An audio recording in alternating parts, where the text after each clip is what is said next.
My name is Paul Kissinger. I'm a principal here at EDSA, and I've been a landscape architect for about 29 years.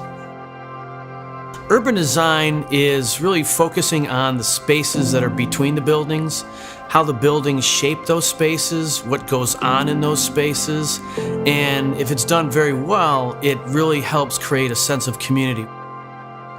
It starts with understanding the site, what is going on in the site, whether that's a disturbed site or a site that's being reclaimed, or it's a site where there's existing buildings, and understanding what the environmental parameters are, what the ecological and cultural parameters are, sometimes also the economic parameters, and what are the goals of the client, what they're trying to achieve.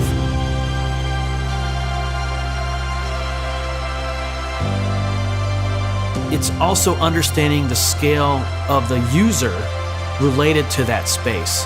So really width of space based on the mass of the buildings, and scale is just one of the most important things that we have to look at in these urban areas. I think part of what draws people to spaces is one, initially, is great design. As a landscape architect and urban designer, I just want people to use our spaces, because that's really what it's all about. That's a successful space, is when it's being used.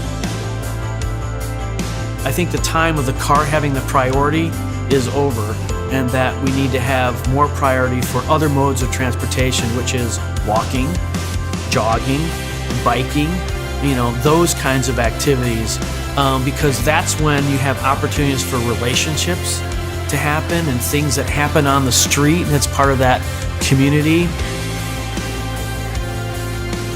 I found that here at EDSA, the opportunity to make the world a better place, culturally, environmentally, economically, is what we can do as a byproduct of our great design work.